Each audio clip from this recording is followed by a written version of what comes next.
The towering stone archway of the Valley of Echoes was silent. Once, it rang with the songs of hundreds of birds, but a creeping, gray silence vine had smothered the trees, choking off all sound. Now, the few remaining birds flitted about in hopeless, soundless circles. Among them was a tiny, dull-feathered finch named Pipo. Her song had been the smallest of all, just a simple, three-note chime. One morning, Pipo landed on a branch utterly encased in the gray vine. A deep urge stirred in her chest. She opened her beak and pushed out her little song. The sound was absurdly small against the vast silence. The vine didn't even tremble. A sleek mynah bird landed nearby, shaking his head.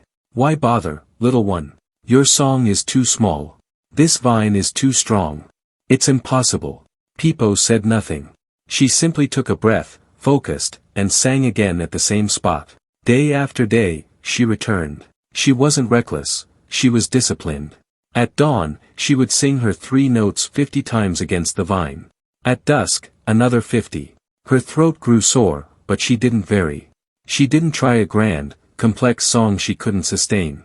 She just repeated her own tiny truth. Sing, rest, breathe, sing. Weeks passed. One morning, as she finished her 5th note, she saw it, a single, hairline crack in the gray vine, right where her sound had hit. It was no bigger than a pinprick, but it was there. Hope, solid as stone, bloomed in her heart. She didn't celebrate. She just took a breath, and sang note number 51.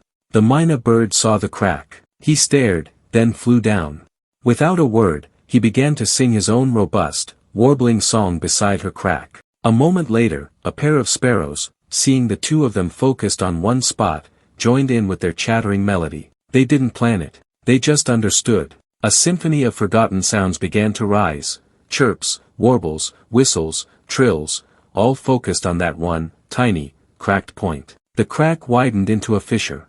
A piece of the gray vine shriveled and fell away, revealing a single, vibrant green leaf beneath. It was the first green anyone had seen in seasons. They moved to the next branch, and the next, their collective song a disciplined drill of sound. The silence vine began to retreat, repelled by the sustained, focused chorus it could no longer smother. When the final vine fell from the great archway tree, the Valley of Echoes lived up to its name once more, ringing with a triumphant, chaotic, beautiful symphony. Pipo sat on her branch, listening, her heart full. Not because her song was the loudest, but because she had learned the secret. A giant task is not defeated by a single, mighty blow, but by 1,000 small, disciplined strikes, all in the same place. And your consistent effort, no matter how small, can become the rallying point for others to add their strength. So remember this. When you face a wall of silence, when your effort seems like a whisper against a roar, don't stop. Don't change your true note. Just sing it again. With discipline, and then again. For your one repeated note can be the crack that lets the whole world back in. And that is the power of the finch and the silent vine.